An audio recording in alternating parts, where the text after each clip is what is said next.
Good morning, friends. Good morning, everyone. I'm Jenna. And my name's Steve. And thanks for joining us for another Field Trip Friday. So today we are going to explore some squirrel research with Dr. Rebecca Rimbach from Duke University. Hi, Rebecca. Thanks for joining us this morning. Hi. Good morning. Good morning. Each Friday we're hosted by a different DPS classroom, and maybe one day you'll be our host. And so shout out to this week's host, Southwest Elementary, Miss Avery's class. Woohoo!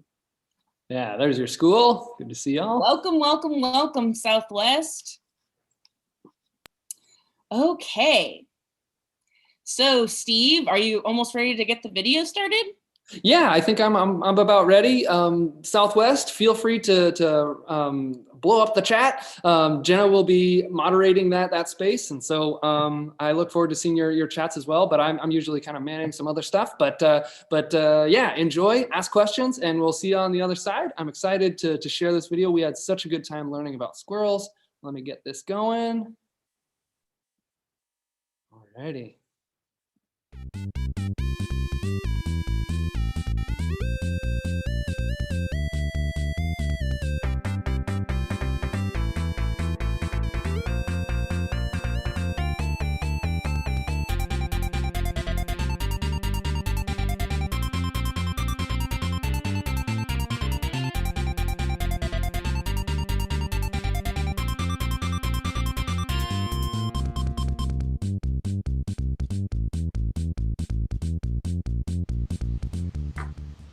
Hi, everyone. I'm Jenna. And I'm Steve. Welcome to another Field Trip Friday.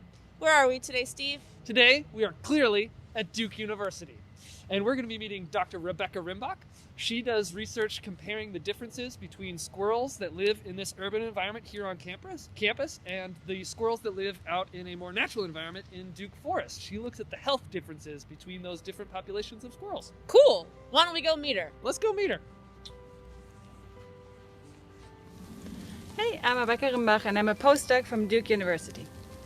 Hi, Rebecca. Hello. Good morning. Good morning. Thank you for joining us or letting us join you in basically your lab. Exactly.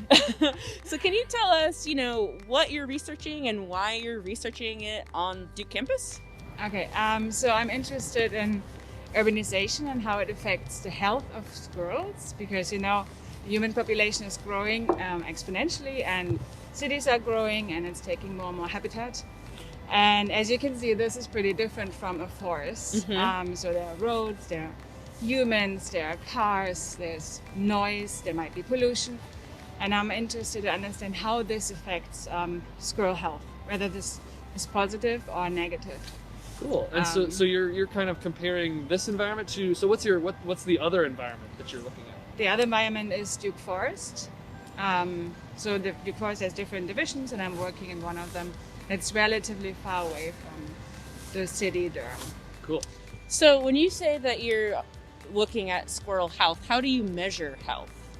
That's a good question. So as you see, or as you're gonna see in the video that we took in the forest, we take blood samples, and with these blood samples we can measure a lot of different parameters.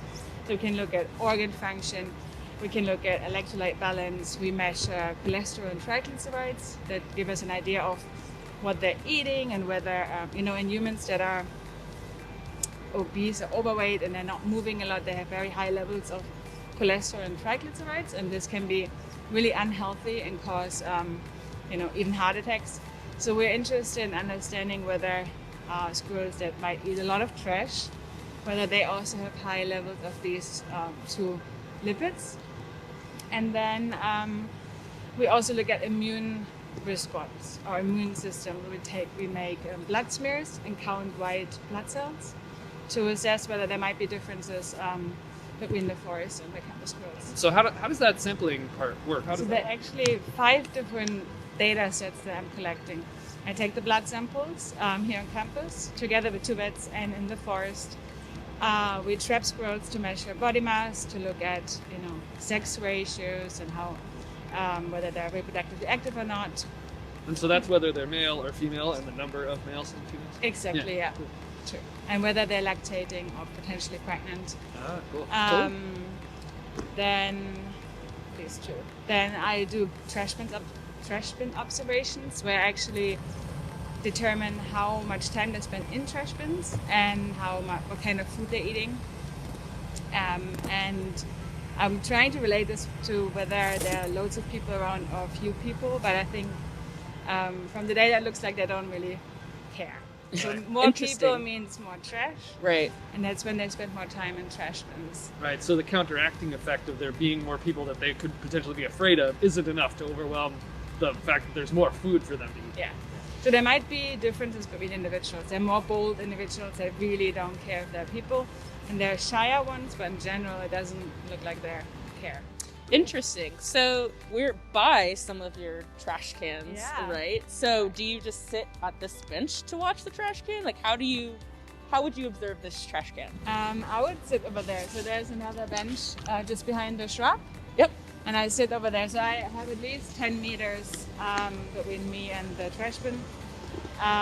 Because I don't want to influence them. Now I don't think it really matters because all the people just walk by and I don't care. But I want to be out of the picture. Right. And I just have my binoculars. And then once a squirrel hops on, I just take the time. And then I note down when it goes inside, when it comes back out, whether it carries food or not. And I have 5 different trash bins. And I do 40 hours every couple of months. So I get this seasonal variation. And I also note down weather and how full the trash bin is, because, I mean, if it's empty, they're not going to find food, right? So, yeah, these are the data. And then I also write down how many people pass by and use the trash bin. Interesting. That is really cool. Yeah. A big thing that what affects health, squirrel health, any organism's health, is the food that they take in, right? So can you talk about the food that squirrels eat in Duke Forest and the food that squirrels eat here on campus? Is there a difference? So in a natural environment, they typically eat tree nuts. They eat mushrooms. They might nibble on some young leaves or something like this. They occasionally eat young birds or eggs if they find them. So that's their typical diet, let's say. And here on campus, I know that some people feed them. So they get nuts. I've seen that they are given some nutrient bars, for example. People really like this interaction. And then, of course, they also eat the trash. So I've seen pizza, they eat chicken, a lot of chicken wings, chocolate, everything they can find, really. Only once I saw a fruit. And all the other types are kind of like fast food. Cool. So we just got to see one of your cool areas where you do a bunch of research here on campus. And I noticed a device you had. It was kind of like a net with kind of supported above the ground. What was that?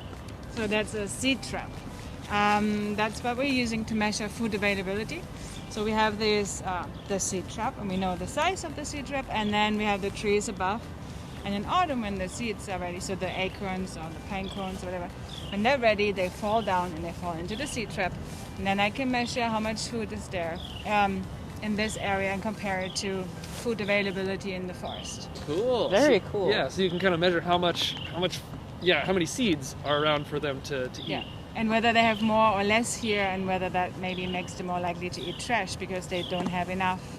That's kind of the idea behind that. Cool. Cool. Yeah, because you would have this whole forest of trees in the forest, whereas here you have this kind of managed, urbanized environment where you have whatever trees the university decides to have on campus.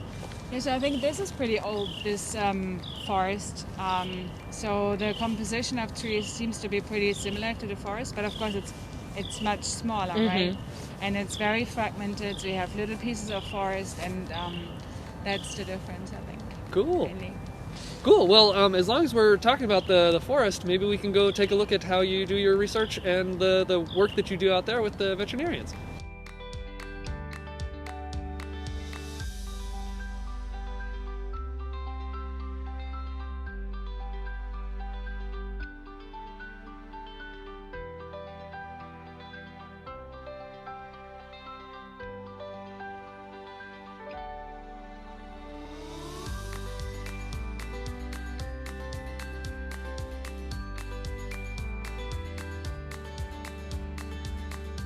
So yeah, let's thank you for having me, first of all.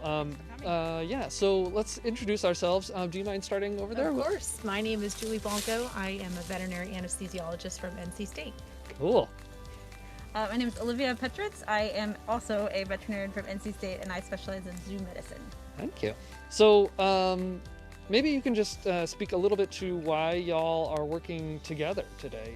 So you don't do all of your research with Olivia and Julie. Sometimes you work on your own. So why are you working with them specifically today?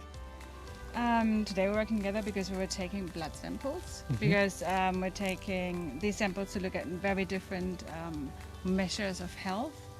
Right. So each of you are kind of bringing different skills to the team, as it were. Exactly. Right. Yeah, so we really appreciate as veterinarians being involved in projects like this and being able to collaborate with biologists and researchers, because we can bring our expertise to the table, but also learn. Like, we've learned a lot from this experience, so we can safely anesthetize and recover an animal, as much as we can in a forest situation here. But so we monitor them and make sure that they're healthy and are able to be released.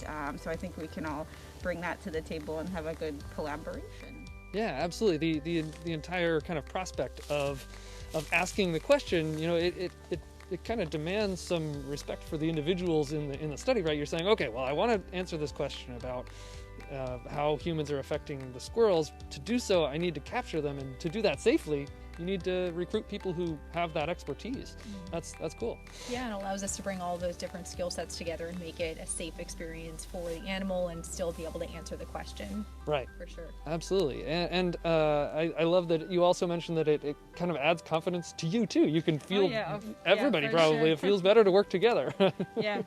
So we just got to see some amazing kind of veterinary medicine in action and awesome field science happening. Maybe we could talk a little bit about what that was. So maybe we just start with what are you studying? Like, what is even happening here in the forest? So I'm interested, or we're interested actually, in how the squirrels are affected by urbanization. Because if you look, you see the squirrels in the city and they eat trash potentially, or they're being fed, and we're interested in understanding whether this affects their health. Nice. That's awesome. Thank you. And so there was a lot of veterinary procedure happening with this, and so that's where you're getting help from these veterinarians, exactly, right? So yeah, you're kind of managing this particular side of the kind of human interaction research side of it, and then you're kind of enlisting some help from veterinarians to help you do the blood draws and other things. I think I saw. Exactly. Is that what I saw? What are some other things that you were doing? So what we did for the squirrels, we briefly anesthetized them with an anesthetic gas, which really can go into more depth if you want. And then we did a complete physical exam, including a weight, and we listened to their heart, and we palpated their belly, and then we drew some blood from their back leg. Not very much, just a little bit, so they have plenty to give. We also took a hair sample and gave them a microchip, so we can ensure if we catch them again that we know who is who. That is awesome. So yeah, that's a lot of work, and it was cool to see how quickly y'all did that with each individual squirrel. Maybe let's talk a little bit about how you anesthetize a squirrel in the forest. Like, I think that's just so wild that you're able to do this as like a field procedure. You don't just have to capture them and take them to a veterinary clinic somewhere. Instead, you're able to do this kind of in the field. Yeah, absolutely. So we're able to, Rebecca catches them in a trap, and then we basically put them into this clear chamber that we deliver an anesthetic agent to, and the squirrels basically inhale it, they go to sleep, and then we're able to do all of our procedures, and then when we're finished, we stop administration of that inhalant, and they recover in just a few minutes and are able to go back about their happy and healthy lives in the forest.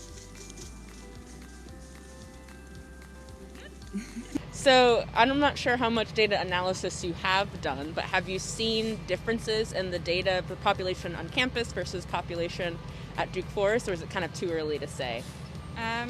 It's both. So of course, every time I get new data, I look at it because it's so exciting, right? Yeah. What's interesting is I don't find any differences in body mass. Of course, adults are heavier than juveniles, that's clear. But there are no clear differences that the campus ones are heavier. Yeah, so you're not finding like a bunch of obese squirrels. Yeah. No. So that's interesting. And I looked at some of the blood data already, and cholesterol and triglycerides are pretty similar, actually. I was also surprised. with the triglycerides, I find two distinct groups. So I have some individuals with very high levels, and a lot of them have normal values. So I wonder whether these are the guys that are feeding The on bold the trash. ones, right? Like you were saying that some of them are more likely to go. Exactly. So there might be inter-individual differences in how likely they are to go in the trash bins. Interesting. And when we look at sugar, blood sugar, there is a clear difference. So the ones in the forest have low levels. And then we took blood twice here on campus, once in July when there were a few people around during lockdown, and once in September when there was lots of trash. And you can really see how it increases. Interesting. So that's a pretty clear difference. Thank you, Rebecca, so much for letting us follow you around a little bit on Duke University campus today. Thank you. Thanks for coming. It was so much fun. Absolutely. Yeah, this is such a cool project. It's just such a kind of obvious question. We live with squirrels all around us all the time, and I really think it's cool that you've decided to investigate more about what it's like for them. Yeah, that's right. Stick around for the live Q&A right after this. Yeah, we're going to get to talk with Rebecca. Keep your questions. Bye. Bye.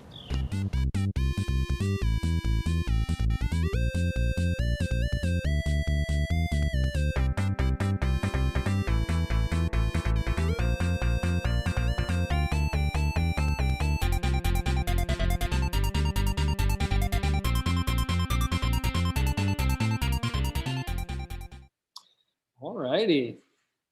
That was super cool. That was so cool. We had a bumpin' chat, and Dr. Rebecca was answering so many wonderful questions. And I was wondering, Miss Avery, if you would like to share some questions that were in the chat and some questions that your students prepared for us today. So we have been talking about Valentine's Day and hearts. So one of the questions is, what's the size of the squirrel's heart? Yeah, that's an interesting question. I haven't actually seen one yet, I have to admit. But since squirrels are pretty small, their heart should be relatively small. So I would assume the size of like this, maybe. But like I said, I haven't seen one. And I hope I'm not going to see one, actually. Yeah. So Rebecca, you do all of your research on living squirrels, on squirrels that are currently running around in the forest or on campus. Yeah. So they keep their hearts on the inside for right now. Indeed. Yeah. Hopefully it stays like that. Mm-hmm. Yeah. Also, we have been studies about what living things need, and the kids would like to know how they can help them to live longer, to be healthy if they see a squirrel around their house, or somewhere saying, should we touch them? Should we go with them? What should we do to be good neighbors of squirrels? Honestly, I would say don't do anything. It's probably the best. So I wouldn't feed them. Don't try and touch them. I know they're really cute. But first of all, I mean, you don't know if they're healthy or not. So you should touch them in order to stay healthy. They might bite if you get too close. So it's really always better not to touch them. I wouldn't feed them either. I know that they like to go into bird feeders and they still feed food, but I wouldn't necessarily put out food for them. And if you see one that you think is hurt, you can probably call a vet or some wildlife service, and they can help and maybe rescue this squirrel if it's injured.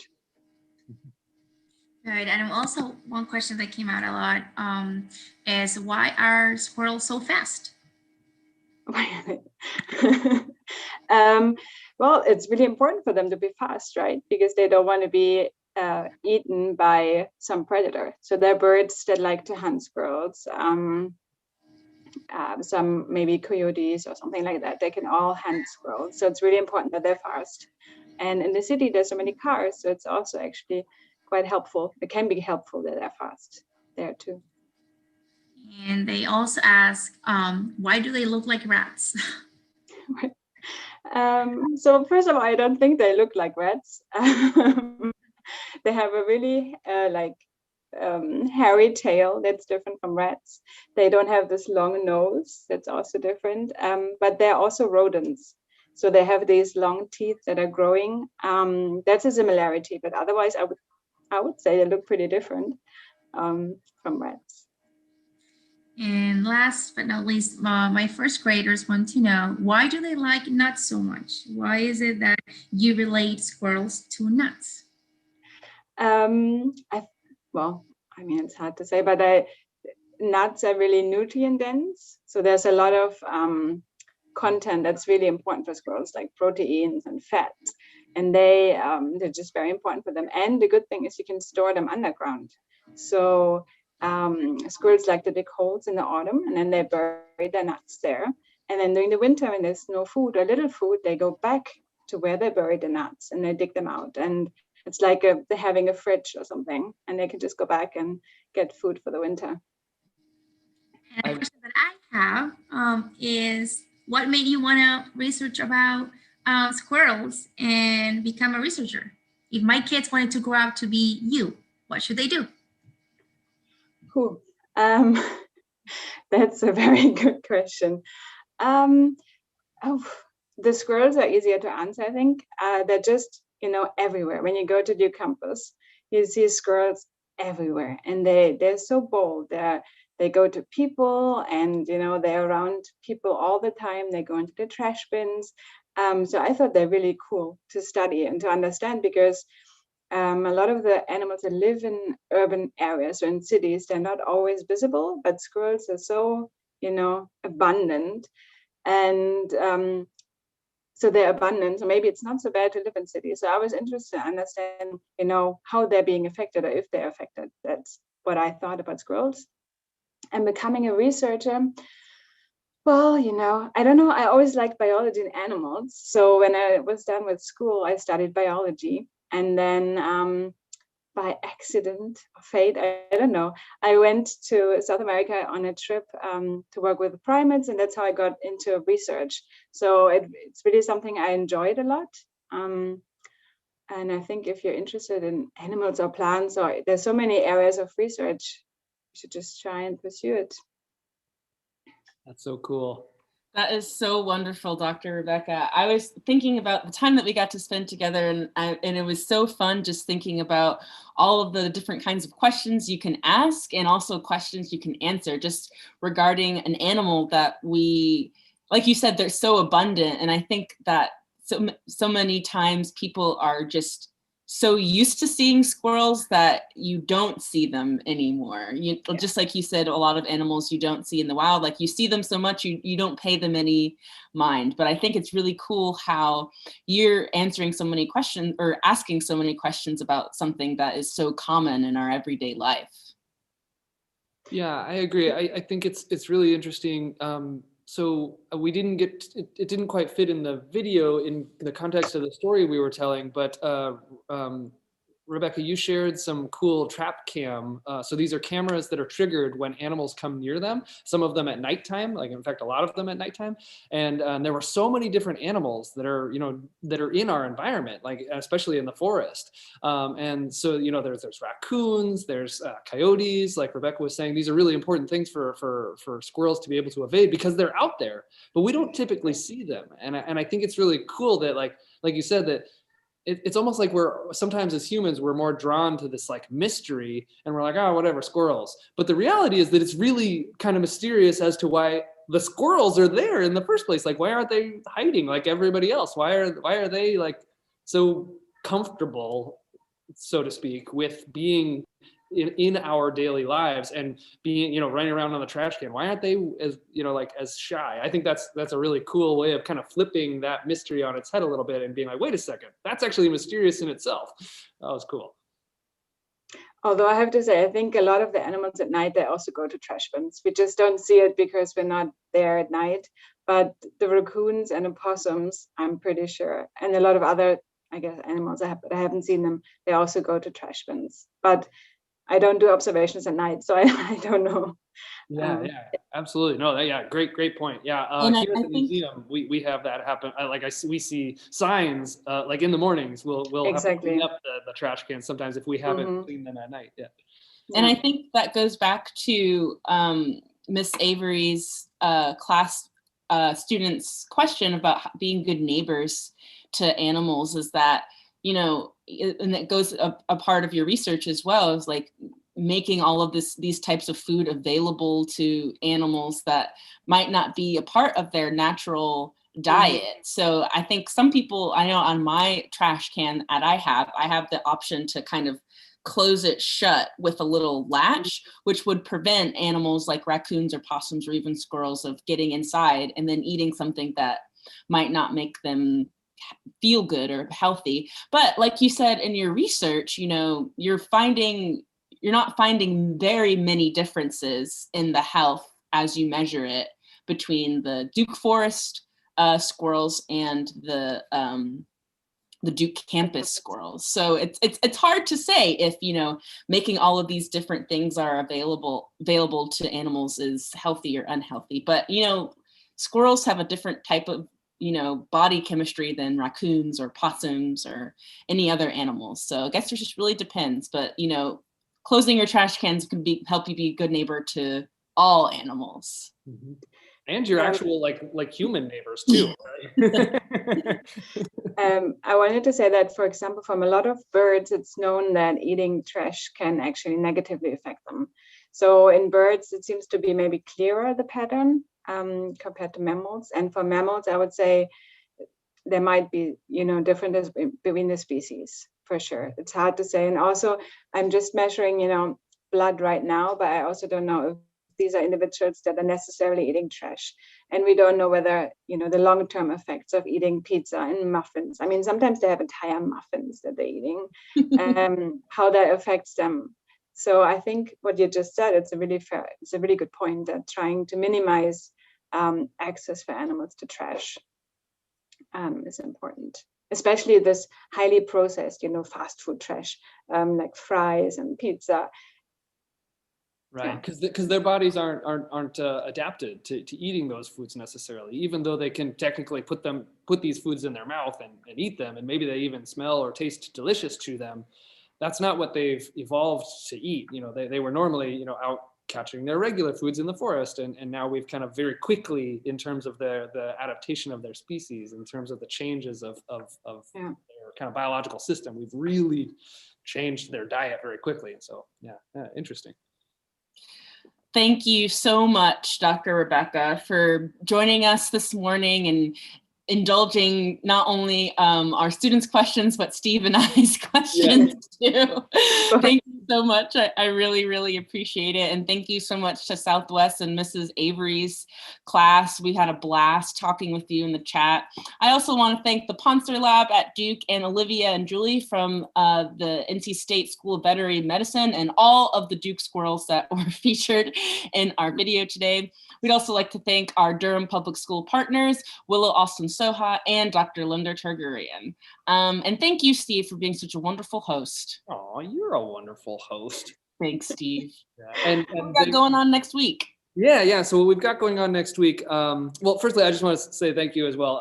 Jenna and I both studied biology, and so it was fun to discuss this subject with you. So thank you. But next week we are. So last week I misspoke. I had meant to actually shout out that we were going to be doing this field trip with Dr. Rimbach, and so last week, I talked about how we were going to be learning from the Mitchell Lab, from a graduate student and the lab manager of the Mitchell Lab at UNC.